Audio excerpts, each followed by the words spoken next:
Pilier comprend un large éventail de guides et de manuels, ce qui fait que l'on peut choisir les thèmes les plus en rapport avec ses besoins immédiats.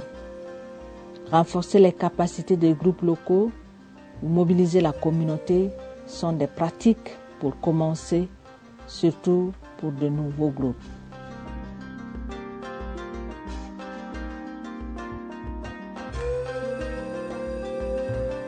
Mobiliser l'Église est bon pour démarrer avec des groupes d'Église.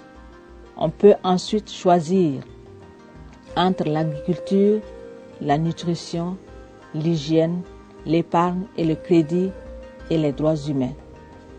Le guide sur la préparation au désastre aide les communautés à mieux gérer toutes sortes de situations difficiles. Comme les guides sont divisés en près de 25 sections, les groupes peuvent ne pas utiliser tout, mais s'en tenir à celles qui les concernent le plus.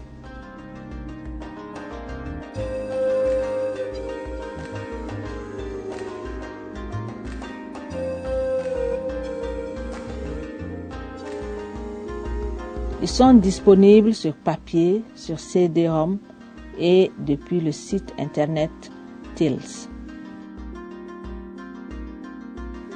Ils sont très faciles à suivre. En fait, très souvent, les gens en ont pris un et sans préparation ni formation, s'y sont mis et ont réussi. Même s'ils sont écrits, les membres du groupe n'ont pas besoin de savoir lire pour s'en servir. Il y a généralement quelqu'un à proximité qui peut le leur lire, un enseignant, un pasteur ou un jeune. On n'a besoin de rien d'autre parce que la documentation repose sur les activités et la discussion auxquelles chacun peut participer.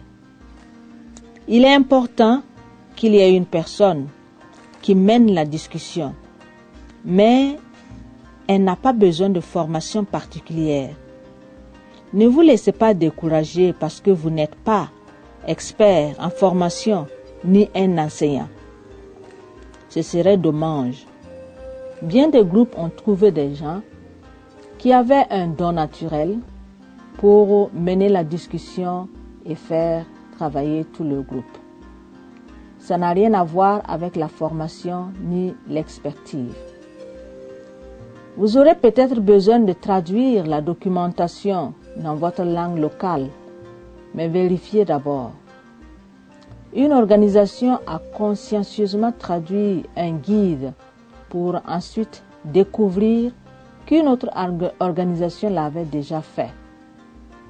Les guides ont déjà été traduits dans beaucoup de langues, près de 80 langues.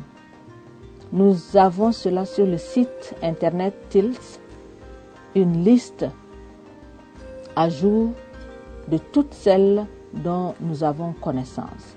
Alors vérifiez d'abord. Vous pourriez avoir des surprises. La documentation n'est pas forcément coûteuse. Une organisation WORMIS dans une région lointaine du Pérou télécharge les pages des guides appropriés depuis le site TILS et fait des photocopies pour leur groupe. Une copie suffit pour informer tout le groupe. Tearfund peut en principe aider en envoyant 1 ou 2 guides gratuitement. Vous n'avez pas besoin de locaux spéciaux pour commencer. Certains groupes se réunissent simplement dehors, dans un lieu communal et se mettent au travail. Maintes et maintes fois, des groupes ont fait savoir qu'une fois lancés, sans rien avoir de particulier, ça marche.